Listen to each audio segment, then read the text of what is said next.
नमस्कार बंधुरा सुलता हेसेल आपनादेर सबाइके स्वागत। आज आमी झिंगेर एकटा रेसिपि शेयर करब जेटा निरामिष भावे बानाबो और बड़ी दिए बानाबो। एटा भात बा रुटी दिए खेते खूब भालो लागबे। और झिंगेगुलो यदि एरकम टाटका सबुज झिंगे हय ताहले आमी जे रेसिपिटा बानाबो सेटा बानालेई भालो हय। एखाने 500 ग्राम झिंगे आछे। झिंगेगुलो आमी प्रथमे परिष्कार करे धुए निয়েছি। तारपर झिंगेटा आमी बटी दिए केटे नेब। आमी बटी दिए काटते अभ्यस्त ताई बटी दिए केटे आपनादेर संगे शेयर करब। और आमार এই रेसिपिटा आपनादेर यदि भालो लागे ताहले लाइक और सबस्क्राइब करते भुलबेन ना जेन। चलुन ताहले रेसिपिटी शुरू करी। प्रथमे झिंगेगुलो आमी एरकम पिस पिस करे केटे निচ্ছি। कारण लम्बा लम्बा होले खोसा छाड़ाते खूब असुविधा, ताई एकटा माप करे झिंगेगुलोके एभाবে केटे नेब।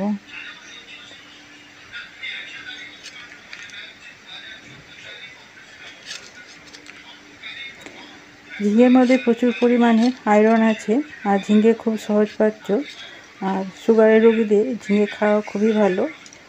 और झिंगेते खूब कम क्यालोरी आछे। যারা মোটা বা ওবেসিটিতে ভুগছেন তাদের ঝিঙে খাওয়া খুবই ভালো। আর পেটের সমস্যা থাকলে ঝিঙে খেলে সেটা রোগের উপশম হয়। এভাবে আমি ঝিঙেগুলো কেটে নিয়েছি। এখানে আমি বড়ি নিয়েছি, দেখুন বড় বড়। এই বড়িগুলো বাড়িতে তৈরি। এই বড়িগুলো বিরি কলাই আর পোস্ত দিয়ে বা বড়িগুলো তৈরি করেছি। দেখুন এই বড়ি রেসিপিটি আমি আপনাদের সঙ্গে অন্যদিন একদিন শেয়ার করব কিভাবে বানিয়েছি। এখানে আমি এক মুঠো বড়ি নিয়ে নিয়েছি, 50 গ্রামের মতন হবে। এই বড়ি আর ঝিঙে দিয়ে আজ আমি বানাবো। কড়াইতে আমি সরষের তেল দিয়েছি, অবশ্যই সরষের তেলে বানাতে হবে। তা প্রথমে বড়িগুলো ভেজে নেব। বড়িগুলো তেল দিয়ে ভাজলে তারপর একটু জল দিয়ে সেদ্ধ করে পেঁয়াজ দিয়ে চটকে খেলে কিন্তু খুব ভালো লাগে।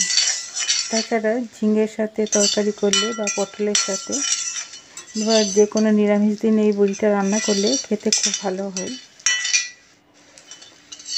আর এই বড়ি আর ঝিঙে তরকারি খেলে দেখবেন আর মাছ ফাছ খাওয়ার প্রয়োজন হয় না। এই ঝিঙে দিয়ে মোটামুটি সব ভাত খেয়ে নেবে সবাই। আর বড়ি ভাজার যে তেলটা আছে ওটা খুব টেস্টি হয়।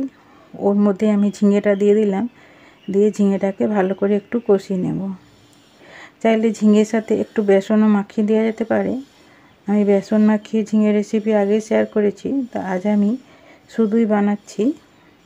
নুন হলুদ দিয়ে দিচ্ছি। নুন দিলে কিন্তু ঝিঙের জল বেরিয়ে যায়, তাই গ্যাসের আঁচকে বাড়িয়ে নুন আর হলুদ দিয়ে আমি ঝিঙেটা কিছুক্ষণ নেড়ে নেব।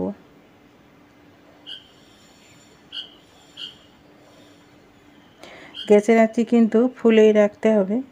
গ্যাসের আঁচ কমিয়ে দিলে ঝিঙে থেকে জল বেরিয়ে যাবে, ঝিঙেটা নরম হয়ে যাবে, তখন আর ঝিঙেটা ভাজা যাবে না।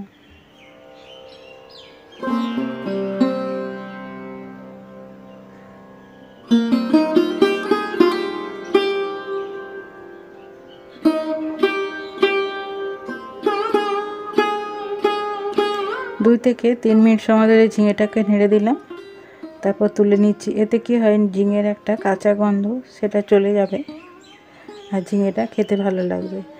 আবারও আমি সরষের তেল দিয়ে দিয়েছি। এরপর 5 ফোড়ন, তেজপাতা আর শুকনো লঙ্কা দিয়ে দিলাম।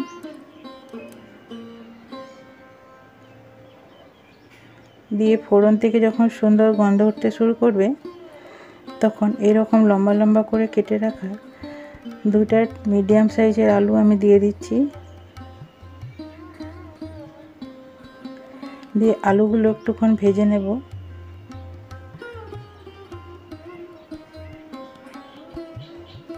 এরপর নুন দিয়ে দিচ্ছি।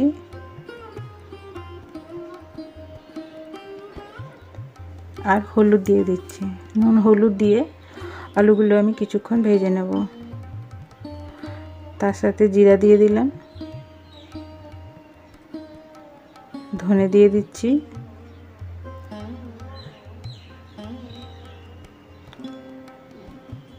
ভালো করে মিশিয়ে ভাজতে থাকবো।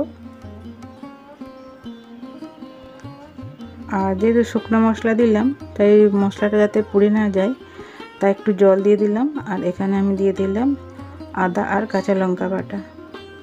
আদা, কাঁচা লঙ্কা, ধনে জিরে দিয়ে ভালো করে আলুটা কষিয়ে নেব।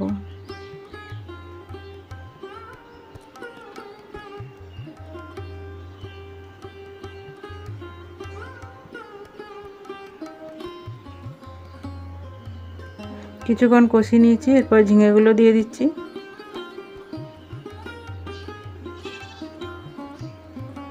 দিয়ে আবারও ভালো করে মিশিয়ে নিচ্ছি। মিশিয়ে আমি আরও কিছুক্ষণ ভেজে নেব।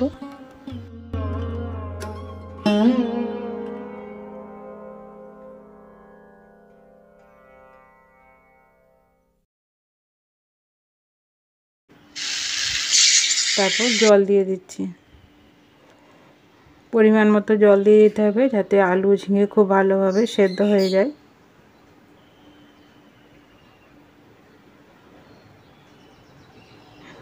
এরপর ভেজে রাখা পোস্তর বড়িগুলো দিয়ে দিচ্ছি।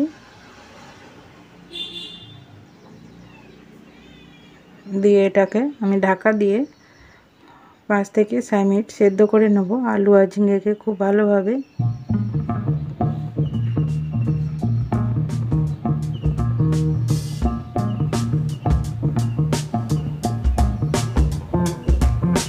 এরপর ঢাকা দিয়ে গ্যাসের আঁচকে আমি মিডিয়ামে করে দেব। 5 মিনিট পরে ফিরে এলাম। এটা দেখুন হয়ে গেছে, আলুগুলো খুব সুন্দর সেদ্ধ হয়ে গেছে। এরপর যাতে বড়িগুলো ঘাঁটা না হয় তাই হালকা হাতে নেড়ে নেব। আর এরকম রস রস থাকলে তরকারিটা খেতে ভালো লাগবে রুটি দিয়ে আর বা গরম ভাত দিয়েও। এভাবে রস রস থাকলে ডাল বা ঝোলের কোনো প্রয়োজন হবে না। আর এই সময় নাড়তে হলে একটু হালকা হাতে নেড়ে দিতে হবে যাতে বড়িগুলো ভেঙে না যায়। এরপর গ্যাসে আজকে বন্ধ করে দেব, দিয়ে এটা ঠান্ডা হতে দেবো।